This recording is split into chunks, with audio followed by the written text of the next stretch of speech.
On veut entendre les Belges. Amen.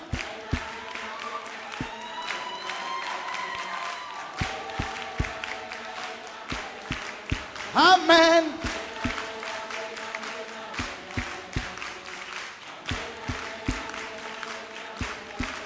Jésus.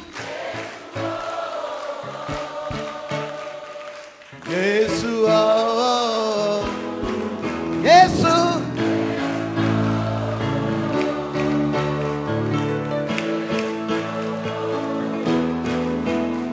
Il n'y a vraiment personne comme vous.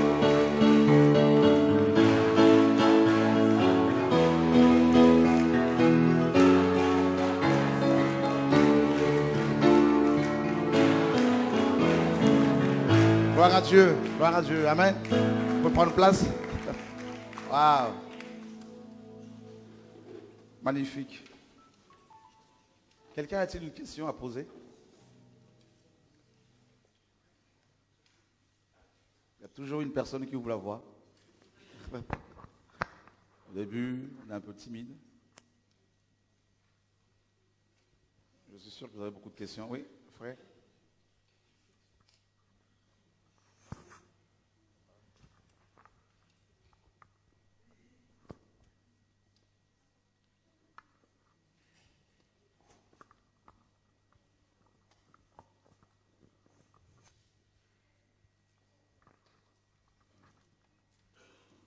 Bonjour.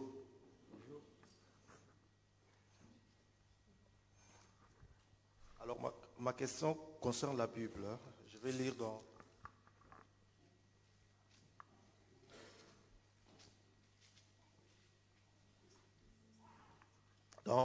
Genèse 1, 26. Puis Dieu dit, faisons l'homme à notre image. Alors jusqu'à présent, je ne comprends pas. Dieu doit dire faisons. Pourquoi est-ce que Dieu doit dire faisons? Pourquoi est-ce que Dieu doit conjuguer le verbe faire à la première personne du pluriel? Ok.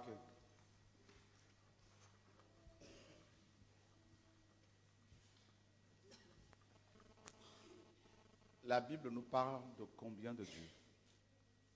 La Bible nous révèle un Dieu unique, un Dieu un. Et faisons ici implique un pluriel de majesté tout simplement, que l'on retrouve partout en hébreu. Donc c'est un pluriel de majesté. Là c'est le roi, hein, c'est le créateur dans toute sa splendeur, sa majesté qui s'exprime. Voilà. Cela n'implique pas du tout la Trinité comme on nous l'a fait croire hier, comme on le fait encore croire aux gens aujourd'hui. Et Dieu est un, il y a un seul Dieu. Donc faisons l'homme à notre image. Et nous savons que l'image de Dieu, c'est Yeshua, Jésus-Christ homme. Colossiens nous dit que Yeshua est l'image de Dieu invisible, du Dieu invisible. Donc faisons l'homme à notre image. Et le faire là, pourquoi c'est au pluriel? Parce que c'est la majesté de Dieu, tout simplement. Comme lorsque les grands rois s'expriment. Voilà. Tout comme dans Genèse 11, quand il dit descendons. Voilà. Donc là, nous avons une prophétie en même temps, dans Genèse 11, qui concerne le retour du Mashiach, quand il va descendre. N'est-ce pas? Voilà.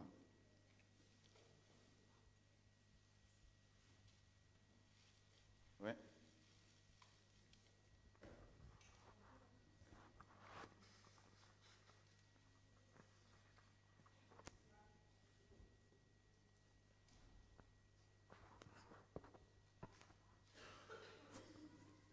Ma question est dans Exode 4, 24.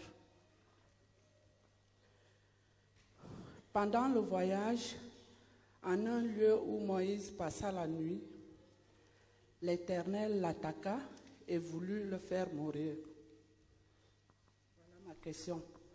Le Seigneur a appelé Moïse pour aller délivrer son peuple. Et pourquoi, en cours de route, il veut le tuer? C'est ça ma question. Est-ce que tu peux lire la suite?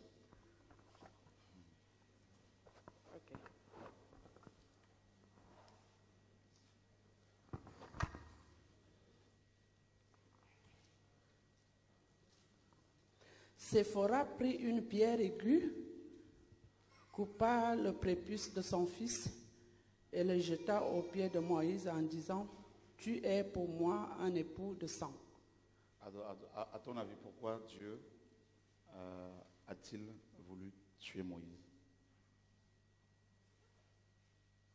C'est ça ma question parce que je ne comprends pas. Le verset qui suit. L'Éternel le laissa, c'est alors Le verset d'avant. Séphora prit une pierre aiguë, coupa le prépuce de son fils et le jeta aux pieds de Moïse en disant, « Tu es pour moi un époux de sang. » Donc je réponds, Moïse n'était pas circoncis. c'était son fils Ah, qui n'était pas circoncis. c'était pour son fils. Ok, Parce ça que va. Moïse n'avait pas respecté la loi de la circoncision en circoncisant son fils. Il n'a pas fait. Ok, Ça ça va? va. Oui, Amen. ça va. Merci. C'est pour ça qu'il faut toujours lire le contexte pour comprendre. Et, voilà, c'est bien. C'est bien. Ouais.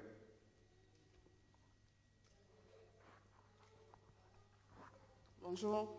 Bonjour. J'ai lu dans la Bible, mais je n'ai pas retenu vraiment le verset. Mais la partie que j'avais lue concernait le pardon du péché. Et dans cette partie, Dieu disait qu'il pouvait pardonner tous les péchés, mais qu'il ne tolérait pas le blasphème contre le Saint-Esprit. Alors moi, je voudrais savoir qu'est-ce que le blasphème contre le Saint-Esprit? D'accord. C'est pas que Dieu ne tolère pas ce péché, Dieu ne pardonne pas. C'est un péché qui n'est pas pardonnable. Et le blasphème contre le Saint-Esprit, ça commence par le fait d'attribuer l'œuvre que Dieu fait à Satan. Ça commence comme ça, parce que quand on lit le contexte de ce passage de Marc 9 et Matthieu 12, les pharisiens attribuaient les œuvres de Yeshua au diable. Et donc ça, voilà, on commence comme ça. Et ensuite, il n'y a pas que ça, parce que si le blasphème ne concerne que ça, alors nous sommes tous condamnés. Parce que tout le monde, n'est-ce pas, dans sa vie, a plus ou moins attribué l'œuvre que le Seigneur fait au diable, par manque de connaissance. Mais le blasphème, c'est aussi le fait de pécher volontairement après avoir reçu la connaissance de la vérité. D'accord? Et selon Hébreux chapitre 10, verset 26, il est dit qu'il est impossible, si nous péchons volontairement, après avoir reçu la connaissance de la vérité, il ne reste plus de sacrifice pour nous purifier. Et Hébreux 4, 6 nous dit également qu'il est impossible à ceux qui ont été éclairés une fois, qui ont goûté aux choses à venir, à la gloire, à la parole de Dieu, à l'Esprit de Dieu, et qui sont tombés, soit de nouveau amenés à la repentance. Donc, il y a le fait de pécher volontairement, après avoir reçu la connaissance de la parole, de la vérité. On pêche volontairement, Dieu va nous interpeller pendant plusieurs mois, plusieurs années, et là l'esprit est attristé bien sûr, donc selon l'Éphésiens, n'attristez pas l'esprit de Dieu, comme la parole le dit. Et ensuite, si cette personne qui a reçu la connaissance persévère dans le péché, l'esprit va être éteint, selon 1 Thessaloniciens 5, 23, 19 là-bas à 20. N'éteignez pas l'esprit. Donc l'esprit va être éteint en nous. Et là, c'est la mort spirituelle. Et si on persévère dans le péché, l'esprit va être ôté.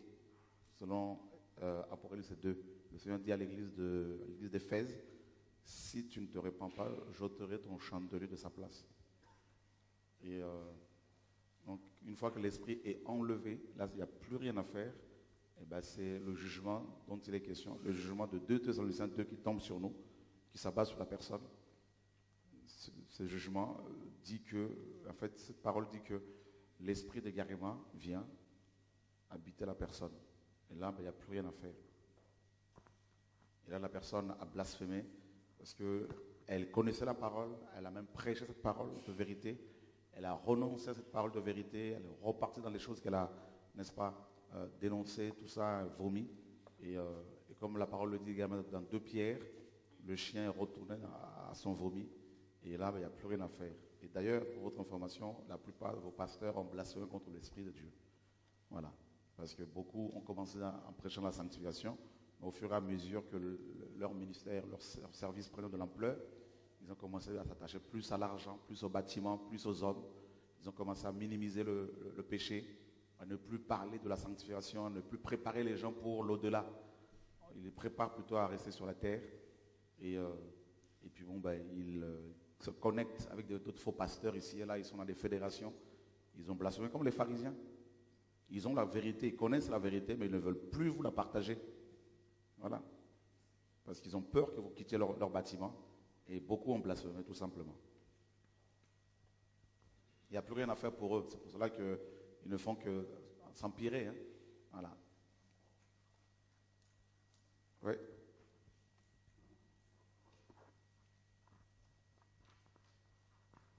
Bonjour. Je reviens à un verset dont je n'ai toujours pas une explication claire. C'est dans Luc 16, verset 9. Et moi, je vous dis, faites-vous des amis avec des richesses injustes, afin qu'ils vous accueillent dans les habitations éternelles lorsqu'elles viendront à vous manquer. En fait, c'est le sens vraiment des richesses injustes. Donc, jusque-là, on vous a déjà posé cette question, mais j'ai toujours pas une explication vraiment claire. En fait, quand on lit le contexte, il est question d'un homme avec ses employés. Et il y en a un qui lui devait de l'argent. Et quand son patron a su qu'il détournait de l'argent, cet employé va se dire comment faire pour pouvoir vivre aisément après que mon patron m'aura licencié. Alors il va procéder à des magouilles en disant à un de ses collaborateurs, n'est-ce pas, de mentir. Hein? Donc il va garder une partie de biens de son maître. Et quand son maître va la prendre, il va, au lieu de juger, de condamner son serviteur qui pourtant a détourné ses biens, il va quand même le louer. Il va louer sa stratégie, son intelligence, en disant que voilà, les enfants de ce monde sont plus avisés que ceux du royaume. Donc ce méchant serviteur a agi prudemment selon son maître parce qu'il a préparé son futur, sa retraite en gros. Et Yeshua dira qu'il faudrait que nous soyons amis avec les richesses infidèles. Et en fait, c'est tout ça. Il veut simplement nous demander ici, il nous dit simplement d'être fidèles dans les choses de ce monde que Dieu nous confie. Dieu te confie de l'argent, hein, du matériel. Si Dieu te le confie, c'est pour sa gloire, n'est-ce pas? C'est pour t'en servir, pour annoncer l'évangile, en gros, pour préparer les gens par rapport à leur futur après la mort, leur vie après la mort. Donc, donc il nous demande justement d'être amis avec ces richesses-là, c'est-à-dire d'être fidèles. C'est pour ça que dans Luc chapitre 16, c'est dans ce passage dont il est question, au verset 10, il est dit que celui qui est fidèle dans peu de choses le sera dans les grandes. Donc les richesses injustes sont comparées à peu de choses. Et Dieu nous demande à être juste. S'il te confie 100 €, ce n'est pas pour aller, par exemple, te mettre à boire avec cet argent, utiliser cet argent pour aller te prostituer, mais il faut s'en servir pour, par exemple, annoncer l'évangile, aider les pauvres, tout ça, les veuves, les orphelins, les étrangers. Donc, en agissant ainsi, c'est comme si tu étais ami avec cette richesse-là. D'accord? Voilà. Et comme cette richesse est amenée à finir, eh bien, dans le royaume à venir, Yeshua se souviendra de nous, justement.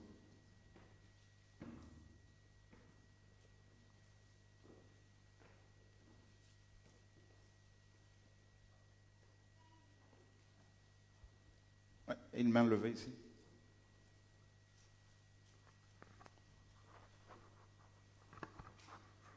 Bonjour tout le monde. Bonjour.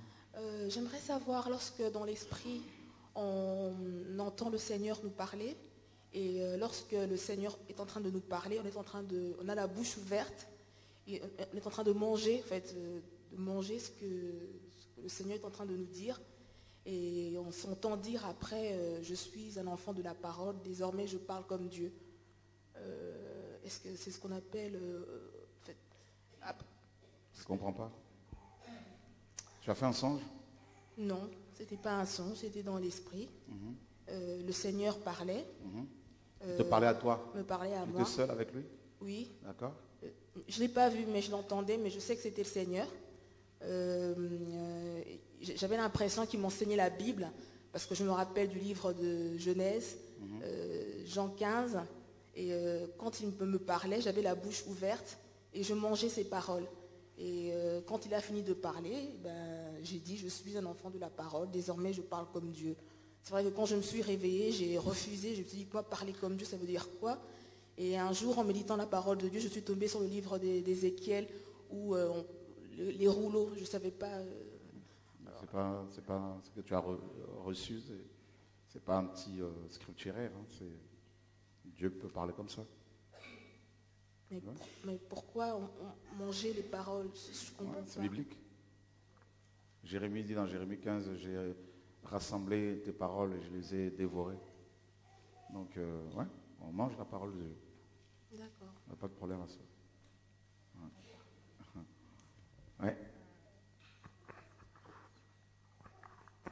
Bonjour. Bonjour. Alors, je voulais juste poser une question. Moi, quand j'étais petite, j'allais dans une église baptiste. D'accord. Et je me suis fait baptiser dans cette église-là. Et je sais que vous avez déjà répondu à la question, mais ce qui me turlupine, c'est le signe de croix qu'il a fait sur mon front. Donc, du coup, On t'a fait le signe de la croix là? Ouais, en Ok. anglais. Et donc, du coup, je me pose la question si mon baptême est valable finalement. Ok, c'est ton baptême. C'était par immersion? Ok. Bon, c'est pas si tu étais sincère dans ton cœur, oui, il n'y a pas de souci. Bon, le signe de la croix, ça vient de catholique. Voilà. Mais sinon, si c'était par immersion, que tu étais sincère, il n'y a pas de problème.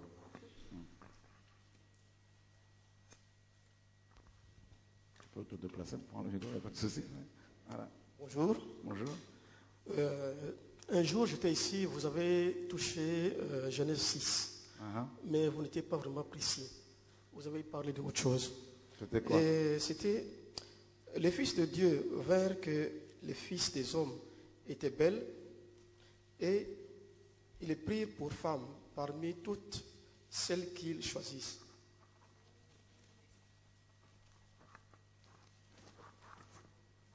D'accord.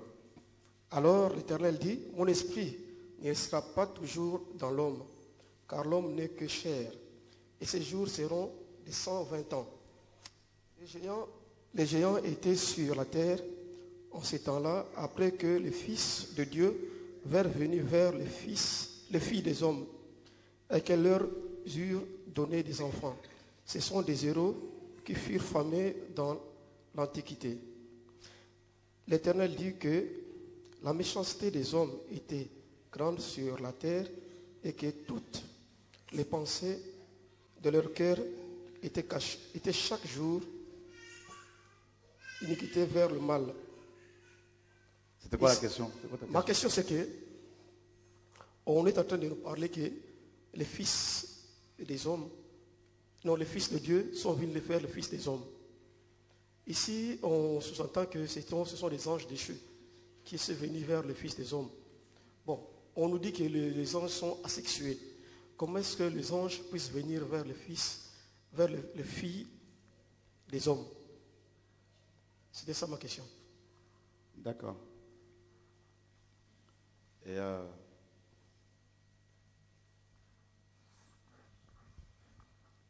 c'était pas des anges déchus. Et Jude nous dit qu'il y a des anges qui ont quitté leur demeure, n'est-ce pas? Qui ont abandonné leur demeure. Vous l'avez déjà lu, non? Ce passage-là. Qui l'a jamais lu? On peut le prendre, hein, Jude. Parce que les anges déchus n'ont pas quitté leur demeure, ils ont été chassés par Dieu. D'accord? Dieu les a expulsés du ciel. Et d'ailleurs, Apocalypse nous dit qu'il y a eu une guerre, n'est-ce pas? Et Michael a combattu contre le dragon et ses anges. Et ils ne furent pas les plus forts, ils ont été chassés du ciel. Donc on le voit dans Ésaïe 14, dans Ézéchiel 28 également, Apocalypse 12 également. Donc ces trois chapitres nous montrent que le diable ainsi que ses démons ont été chassés du ciel par Dieu. Donc ils n'ont pas quitté leur demeure, c'est Dieu qui les a chassés. Mais par contre, par rapport à ces anges-là, c'est pas pareil. Regardez ce que Jude nous dit,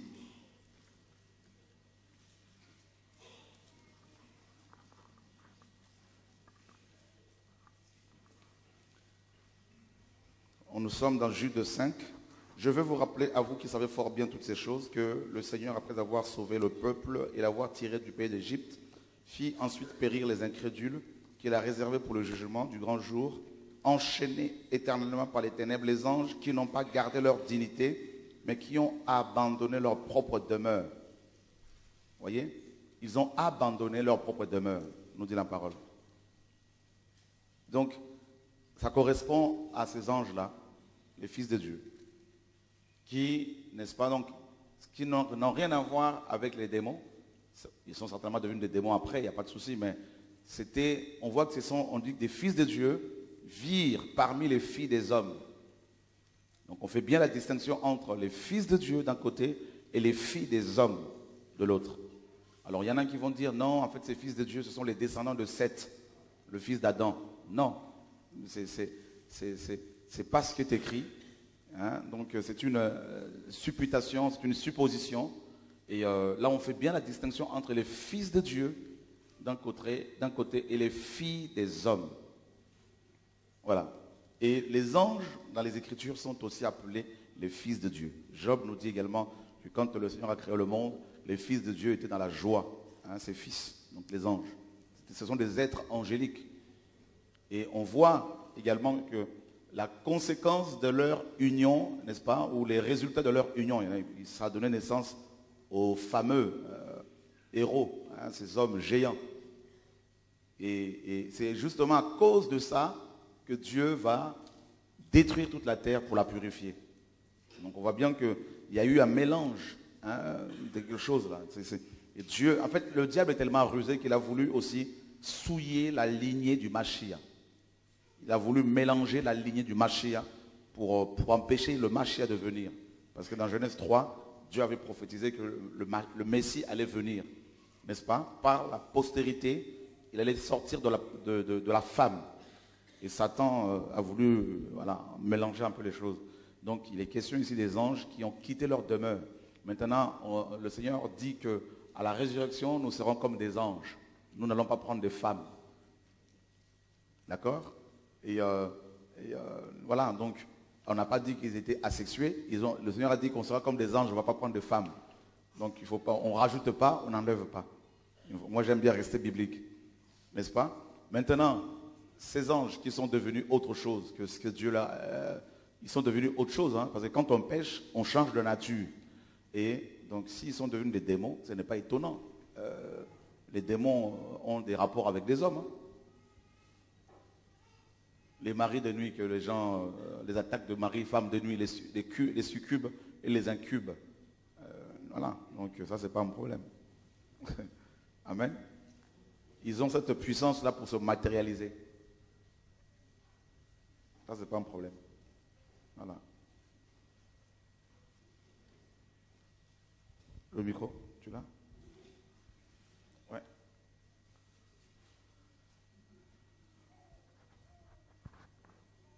Ouais, comme ça, on va passer au frère. Bonjour à tous. Bonjour.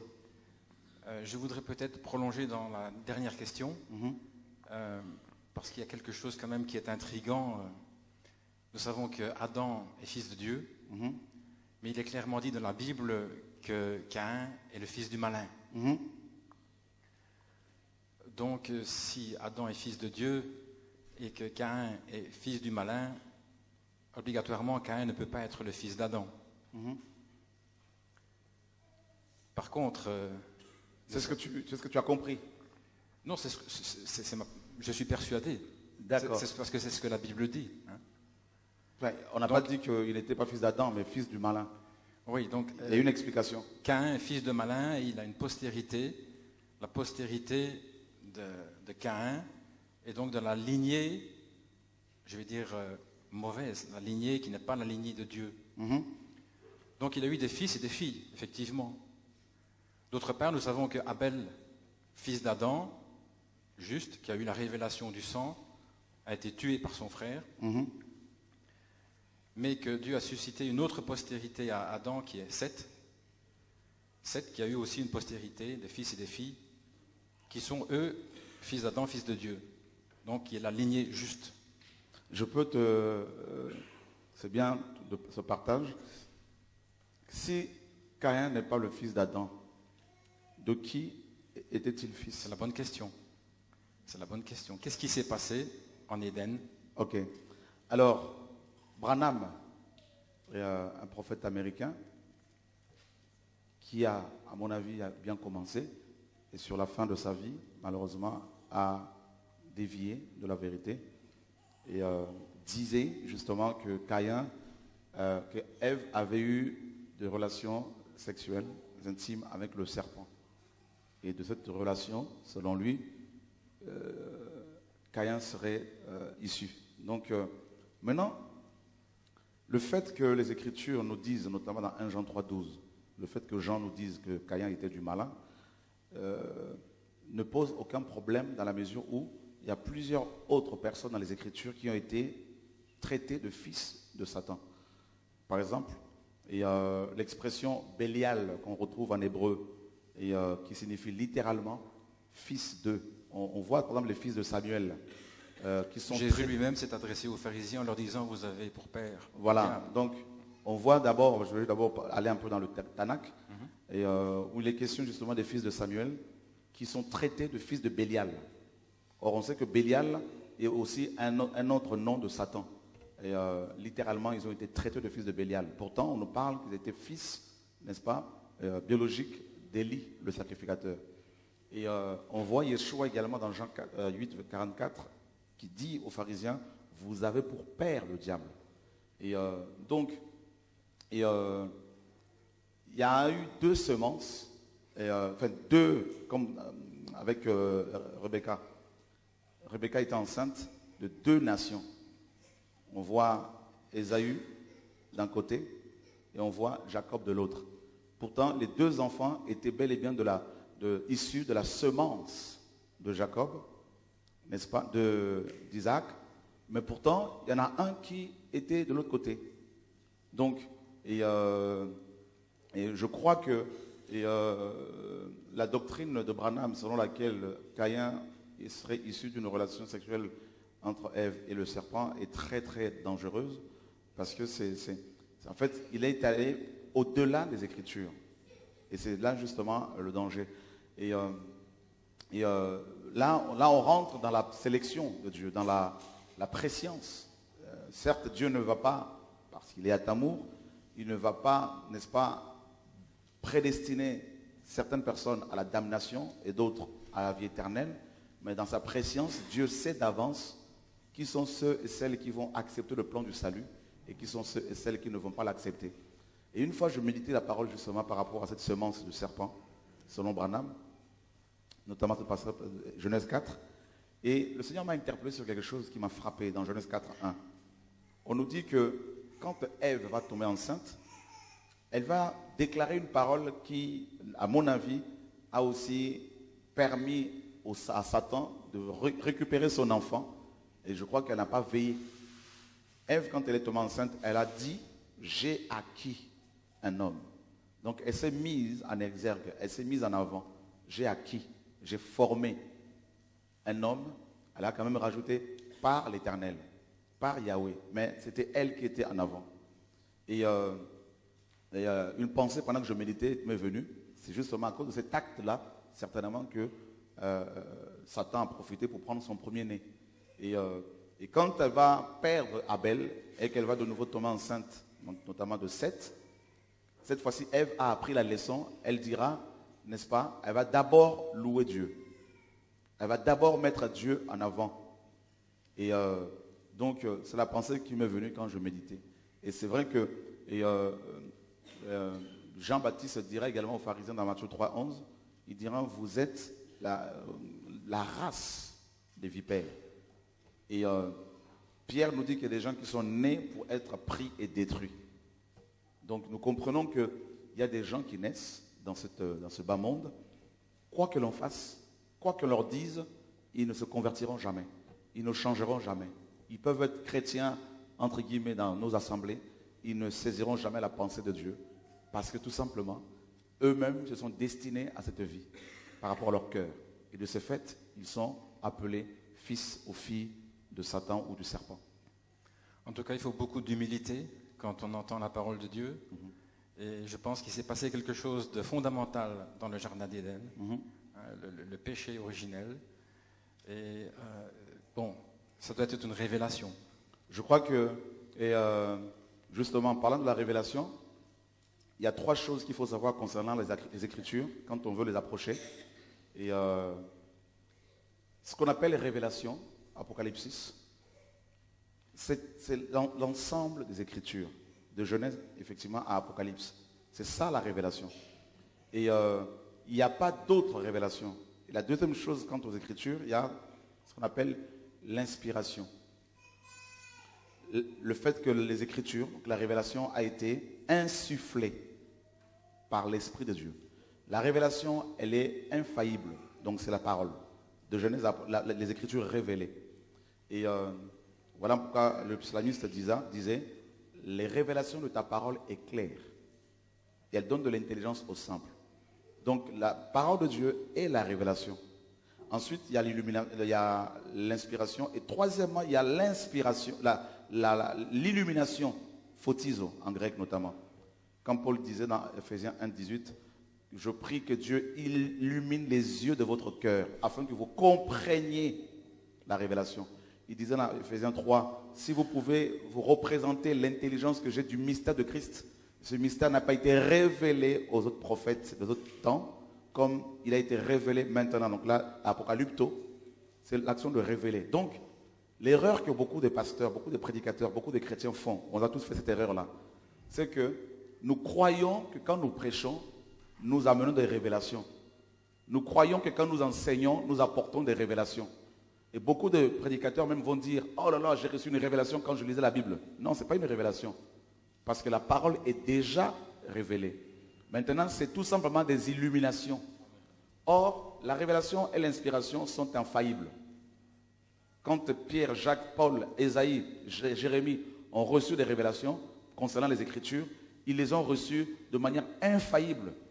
Tout était correct. Quand ils ont retranscrit ces choses, tout était correct. L'illumination qu'ils ont eue également, l'inspiration par l'esprit, c'était correct. Mais par contre, c'est l'interprétation qui pose problème. C'est-à-dire l'interprétation, quand nous lisons la Bible, nous interprétons. Et c'est là l'illumination. Or, l'illumination est faillible. L'illumination doit être en accord avec l'ensemble des Écritures. Or, dans notre approche des Écritures, nous avons été mal enseignés. Je prends un exemple. Nous faisons une approche des Écritures qui n'est pas correcte. Nous avons une approche, la même approche que nous avons quand nous sommes sur nos ordinateurs. Nous faisons du copier-coller. On coupe un bout ici, on le colle de l'autre côté. Parce que nous sommes nés dans une génération qui connaît des chapitres et des versets. Alors que dans les textes originaux, il n'y a ni chapitre ni verset. Donc du coup, on nous a appris à disséquer la parole de Dieu. Donc on prend un bout là-bas et on en fait toute une doctrine avec un verset et on dit c'est une révélation et on crée des sectes et on brise des familles, on brise des vies et ça amène la confusion. Or, pour comprendre la parole, il faut enlever de nos têtes les chapitres et les versets. Il faut tout enlever. Parce que les versets dans le Tanakh, dans le testament de Yeshua, que beaucoup appellent le Nouveau Testament, ce n'est pas le Nouveau Testament, c'est le testament de Jésus. Parce qu'il n'y a pas d'Ancien Testament ni Nouveau Testament. Ancienne Alliance et Nouvelle Alliance, bien sûr. Et en 1227, Stephen Langton, professeur de théologie à l'Université de Paris, va mettre des chapitres. En 1555, un imprimeur parisien va ajouter des versets. Donc du coup, si vous m'écrivez un courrier avec 3 pages, on va dire la première lettre de Paul à Timothée, ou l'épître de Jacques, écrite en 45 après Jésus-Christ. Jacques écrit cette épître en 45 ans après Jésus-Christ. Il écrit cette épître. Il n'y avait ni chapitre ni verset. Et 1227 ans après, on va dire Pierre arrive, monsieur Langton arrive. Il dit non, mais en fait, on a du mal à comprendre un peu la parole, là, tout ça, comment c'est écrit. Moi, je mets des chapitres. Il met un chapitre, 2 chapitres, 3 chapitres, 5 chapitres. Alors qu'à la base, il n'y avait rien. 555 ans après, Étienne Robert, imprimeur parisien, arrive, il dit, bon, il y a les chapitres, c'est bien, mais je vais encore faciliter la lecture, je mets des versets. Et nous, maintenant, nous avons cette lettre-là de Jacques, avec des chapitres et des versets. Maintenant, moi, j'arrive, je ne tiens pas compte du contexte de tous les livres de Jacques, parce que je suis, on m'a complètement disséqué. Je me dis, bon, tiens, Jacques chapitre 1, verset 5, ça m'intéresse. Je zoome sur ce verset-là, je l'extirpe de l'ensemble de l'épître. Voyez? Et je dis, voilà ce que Jacques a dit. Tac! J'en fais toute une doctrine avec un seul passage. Et alors que Jacques, à la base, n'avait pas dit ça. Jacques tenait compte de l'introduction, de la conclusion, et il y a aussi un arrière-plan historique, linguistique, géographique, culturel, et je ne tiens compte d'aucun de tout ça. Et il y a aussi, n'est-ce pas, il fallait tenir compte également de l'ensemble du testament de Yeshua. Par exemple, dans Jacques 1,5, je prends un exemple, Jacques dit, il faudrait manger à midi pour être sauvé. Juste un exemple comme ça. Moi, je ne tiens pas compte du reste de l'épître, du reste de l'ensemble du testament. Qu'est-ce que le testament de Yeshua dit sur le fait de manger à midi? Et qu'est-ce que Jésus a dit là-dessus? Alors, je ne tiens pas compte non plus de l'ensemble des Écritures. Qu'est-ce que le Tanakh? C'est-à-dire la Torah, les Nevi'im et les Ketuvim. La Torah, les Nevi'im, les prophètes et les Ketuvim, les écrits. Qu'est-ce que qu'est-ce que les deux testaments, deux alliances disent? On ne tient pas compte.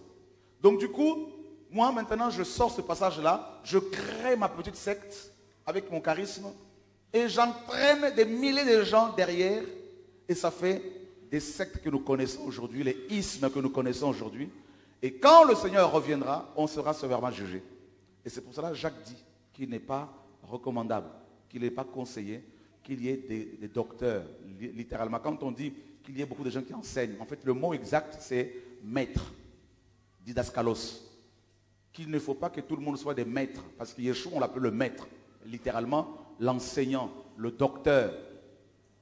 Et c'est ça, justement, le danger que nous voyons dans la plupart de nos assemblées. C'est-à-dire, on ne tient pas compte, notamment, ça va dans le même sens que parfois l'enseignement sur la dîme, par exemple, l'enseignement sur le salut, l'enseignement sur la vie après la mort, l'enseignement sur la Trinité dans lequel on a baigné pendant des années. C'est-à-dire, on sort des passages hors de contexte. Et maintenant, si les gens ne sont pas d'accord par rapport à un verset mal enseigné, mal interprété, beaucoup de prédicateurs vont dire, mais non, mais c'est une révélation. Priez, Dieu va vous montrer. Alors que la révélation, elle est déjà là.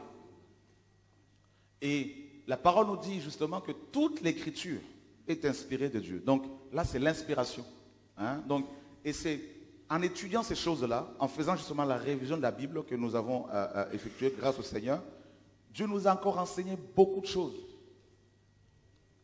Et c'est terrible de voir à quel point des ministères, des prophètes, des prédicateurs, des enseignants vont aller au-delà de ce que Dieu a dit. Paul, Pierre et Jacques, Paul, disait, avec toute la connaissance qu'il avait, un jour il a dit, nous connaissons en partie.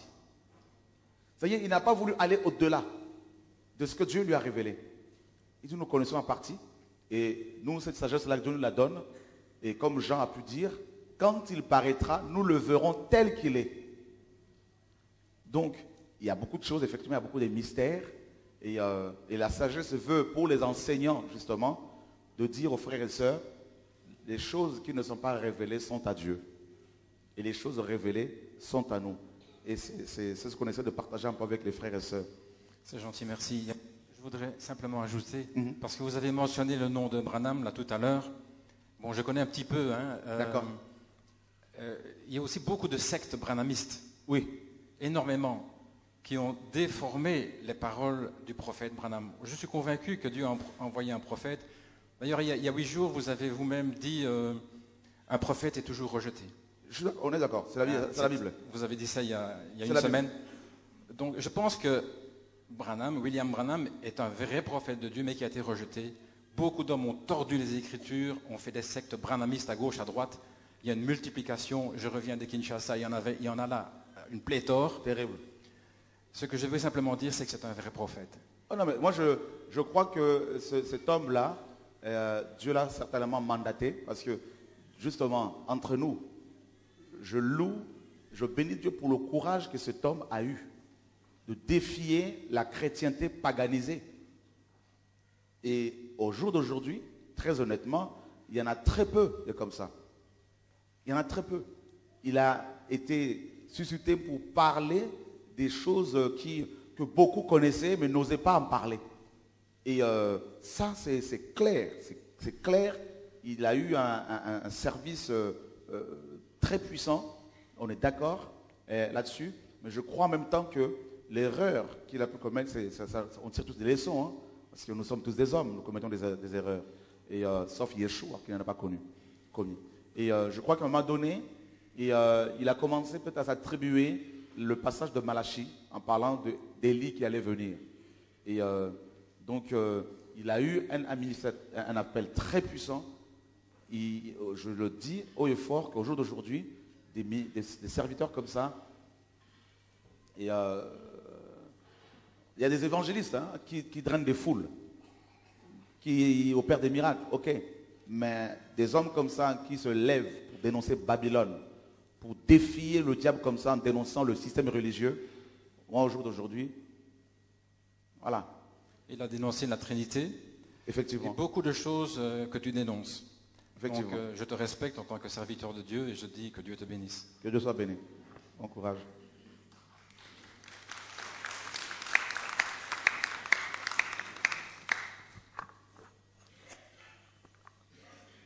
Bonjour. Bonjour. Alors voilà, nous sommes un petit groupe d'Araméens. Alléluia, gloire à Dieu. Merci. Et en fait, on avait une question par rapport au tatouage. D'accord. Qu'est-ce que dit la Bible par rapport à ça? Ok. Nous savons que sous la loi de Moïse, Dieu disait qu'il ne fallait pas que les gens se fassent tatouer, donc des images sur le corps. Et il faut savoir l'origine des choses. Pourquoi les gens se font-ils tatouer? Et souvent, les tatouages sont des images d'oiseaux, d'hommes, tout ça. Et moi, personnellement, je ne le ferai pas. Je préfère garder mon corps comme Dieu l'a créé, n'est-ce pas? Et parce qu'on a vu dans le service que nous exerçons quant à la délivrance, par exemple, juste il y a dimanche dernier, nous étions à Marseille, c'est ça, non, Laurent? C'était dimanche dernier? On était à Marseille. Pendant que je prêchais, l'onction est tombée sur une femme, une sœur française. Les démons commençaient à se manifester. Ces démons étaient violents. Et le Seigneur m'a montré qu'elle avait un tatouage et qui était comme une porte d'entrée. Et le Seigneur dit dans Jean, le prince de ce monde vient et il n'a rien à moi. Et pour savoir aussi que les gens qui pratiquent, qui font le tatouage là, quand vous voyez, la plupart là, ils ne sont pas très très nets.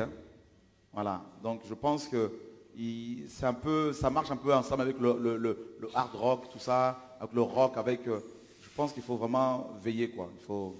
Voilà.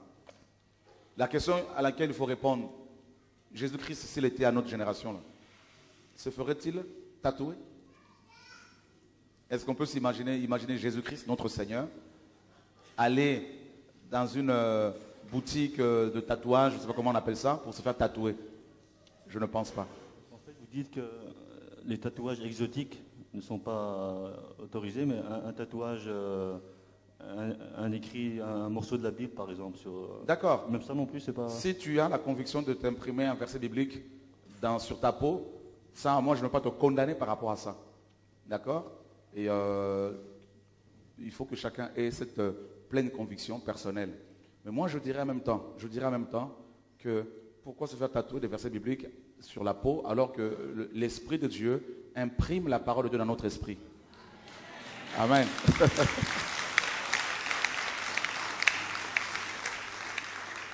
Est-ce que je peux encore poser une dernière question? Avec joie, avec joie.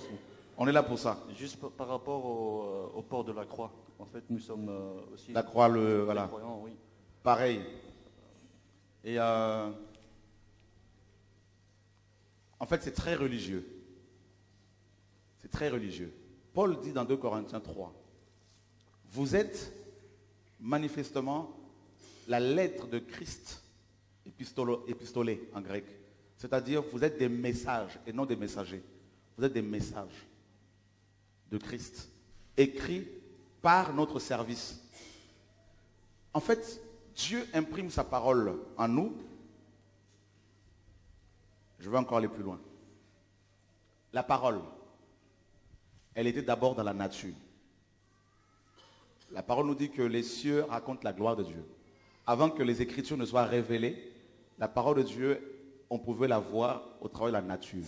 Parce que la création révèle aussi la grandeur du Créateur. Paul nous dit ce qu'on peut connaître de Dieu est manifeste pour eux. Dieu le leur ayant fait connaître. En effet, les perfections invisibles de Dieu se voient comme à l'œil nu quand on le considère dans son ouvrage. Cette parole qui est dans la nature va être révélée maintenant. Révélée, n'est-ce pas, à Moïse, va être mise sur les tables de pierre. Il y en avait 2. C'est comme le cœur de l'homme. Les 2 lobes. Ensuite, cette parole qui est dans le cœur de l'homme va être, comment dire, sur les pierres, va être mise sur le papyrus, ensuite le parchemin, d'accord? Et cette parole-là va se faire chair. Au commencement était la parole était avec Dieu, la parole était Dieu. Elle s'est faite chair. Donc l'incarnation de la parole, le Dieu Tout-Puissant. Et cette parole est repartie après avoir accompli l'œuvre de la croix. Elle est revenue sous la forme de l'Esprit. Parce que le Saint-Esprit, on l'appelle aussi l'Esprit de Jésus. Dieu est Esprit, Jésus est Dieu, donc Jésus est Esprit. N'est-ce pas? Voilà. Parce que pour apparaître à près de 500 personnes au même moment, il faut être Dieu pour le faire. Il faut être Esprit. Donc cette parole est revenue sous la forme du Saint-Esprit pour s'incarner en nous, en chaque enfant de Dieu. N'est-ce pas? Donc du coup, nous devenons des écritures ambulantes. C'est pour cela que Paul dit nous sommes des lettres, c'est-à-dire des écritures. Épistolés, c'est lettres, épîtres. Dans 2 Corinthiens 3. Donc nous devenons des lettres. C'est-à-dire, si on voit les chrétiens, les vrais chrétiens, ils n'ont même pas besoin de porter une croix, un crucifix pour montrer qu'ils sont chrétiens. Par leur vie, par leur manière de parler, par leur manière de s'habiller, par leur manière de se comporter dans la société actuelle qui est corrompue, les gens seront touchés, interpellés, ils verront qu'ils sont différents. Donc du coup, la croix, ce n'est pas le petit bout de bois qu'on porte, là, tout ça, là, qui est complètement catholique, qui est un instrument de malédiction. Mais la vraie croix, c'est la vie éternelle. La vraie croix, en fait, c'est quoi? C'est l'arbre de vie. La vraie croix, c'est Yeshua lui-même. D'accord? Et donc, c'est la persécution. Donc, du coup, en portant la parole de Dieu en nous laissant travailler, modeler par la parole, quand on va parler seulement là, on va parler la parole de Dieu. Quand on va s'habiller, ça va être la parole de Dieu. Quand on va s'exprimer, les gens diront, vous n'êtes pas comme nous. Donc, du coup, notre vie manifeste le caractère de Christ. Et c'est pour cela un vrai chrétien n'a pas besoin de tous ces signes-là pour s'exprimer, c'est le cœur qui s'exprime. Et ça, c'est ça la vraie chrétienté. Amen. Voilà. Et comme on dit, la Bible ne fait pas le moine. Voilà. Bonjour frères et sœurs. Bonjour. Moi j'ai une question. Par rapport au livre que vous avez écrit, Entre les mains du potier, je bénis le Seigneur de ce qu'il vous a révélé. C'est un livre qui m'a vraiment touchée. Et quand vous parlez du brisement, vous parlez du désert, est-ce que c'est obligatoirement en vue d'un ministère ou bien ça peut être personnel en fait? D'accord. Alors vous allez remarquer que nous avons de plus en plus, nous n'employons plus tellement le terme ministère. C'est plutôt service. Parce que ce mot-là a été aussi beaucoup tordu. Donc juste pour nous aider. Voilà. Yeshua dit, je ne suis pas venu pour être servi, mais pour servir. C'est pour ça qu'on l'appelle le serviteur de Yahweh. D'accord? Et le mot ministre, là, ça a une connotation un peu orgueilleuse. Je suis ministre, En fait, nous sommes des serviteurs. Maintenant, il y a plusieurs services. Il y a 3 principaux services. Le premier service, c'est quoi? C'est lequel? Pourquoi Dieu nous appelle-t-il? Pourquoi Dieu nous travaille-t-il? Pourquoi Dieu nous brise-t-il? Il ne se plaît pas à nous briser. Il nous brise parce que nous résistons aussi. D'accord? C'est un Père qui nous aime. Et le premier service, c'est l'adoration. Nous avons été sauvés pour adorer Dieu. Attention, l'adoration, on l'a mal compris aussi. On croit que c'est le fait de dire « Alléluia, Alléluia ». C'est pas ça l'adoration. Parce que Satan fait ça aussi. L'adoration, c'est le fait, quand Dieu a vu Job en fait, Dieu a dit à Satan, tu as vu mon serviteur Job? Il n'y a personne sur terre comme lui. Ça, c'est l'adoration. C'est notre vie sanctifiée, offerte à Dieu. N'est-ce pas? Et quand Dieu nous regarde, à chaque fois, comment nous l'honorons, comment nous évitons de pécher volontairement, eh bien Dieu est dans la joie. En fait, c'est ça l'adoration véritable. C'est le sacrifice de notre vie, de tous les jours. Ensuite, ça peut s'exprimer par des chants, par des louanges, par des paroles, il n'y a pas de souci. Donc ça, c'est le premier service. Appelé, créé pour être au service du Seigneur dans l'adoration. On a été créé pour ça. Et même quand Dieu disait à Adam, il fallait qu'il garde le jardin d'Éden pour qu'il le cultive, c'était dans le service de l'adoration.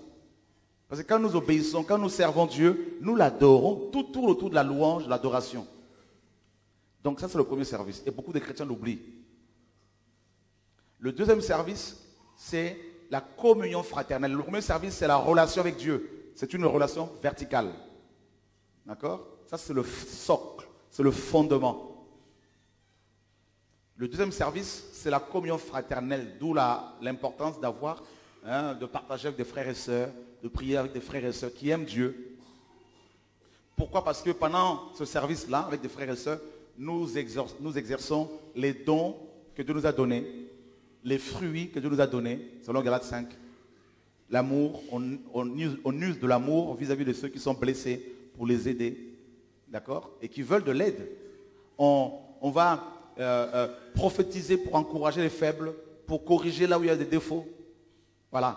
Donc, voilà, ça c'est le deuxième service. Le troisième service, c'est auprès des pécheurs dans le monde. Donc, c'est la mission. Donc, il faut que chaque chrétien comprenne que chaque chrétien est missionnaire et en permanence.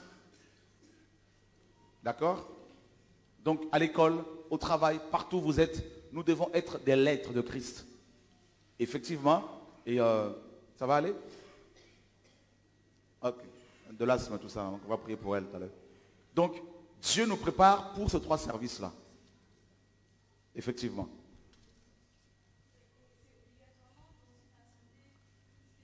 Ce n'est pas obligatoirement dans une assemblée spécifique. Et c'est ça aussi l'erreur que beaucoup de gens commettent. C'est pour cela qu'ils vous enferment dans leur bâtiment, ils vous enferment dans leur doctrine, ils vous enferment dans leur secte. Non. Et quand Dieu a préparé Élie, il était dans quelle assemblée? Alléluia. Vous me direz, mais oui, mes frères, c'était avant, c'était sous la loi. On va en arriver. Il a préparé Élie, il était dans son désert. Il a préparé Moïse, il était dans son désert. D'accord? Et il a préparé, alors qu'il y avait aussi des assemblées à l'époque, hein, l'assemblée des Hébreux, n'est-ce pas? Il a préparé beaucoup d'autres personnes, David et tout ça. Et ensuite, Paul, quand Dieu l'a appelé, il le dit lui-même, il n'est pas parti voir ceux qui sont appelés, ceux qui étaient apôtres avant lui. Il est parti en Arabie, où? Dans un désert, seul, et Dieu l'a taillé pendant des années. Donc, oui, on a besoin de des frères et sœurs, il n'y a pas de problème pour ça. Mais si quelqu'un vous dit, venez à mes côtés, matin, midi, soir, je vais vous former, faites attention. D'accord? Oui, on a besoin des gens qui ont de l'expérience pour nous donner quelques conseils, qui peuvent aussi nous donner une formation.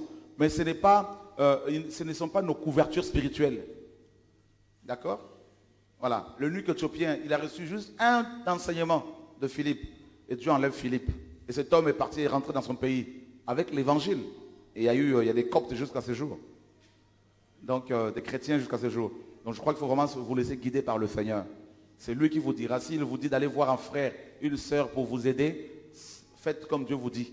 Mais ce ne sont pas les hommes qui doivent vous dire, venez, nous allons vous former. D'accord? Ok, mon frère. Bonjour à tous. Bonjour. Donc c'est une question qu'on se pose avec ma femme. C'est un problème, on a posé la question à d'autres pasteurs, mais on n'arrive pas à avoir la réponse. Donc c'est pour savoir, et on n'arrive pas à trouver la réponse dans la Bible. C'est sur une situation. Donc ça concerne ma femme. Elle s'est fait baptiser à l'adolescence et elle pensait vivre de façon bien en suivant la Bible, comme bonne chrétienne. Malgré tout, quand elle est née de nouveau, plus de 15 ans plus tard. Je n'étais pas née de nouveau. D'accord. Hein, donc, je n'étais pas née. Ah ben, ça arrive, hein. C'est bien. C'est bien. Alléluia.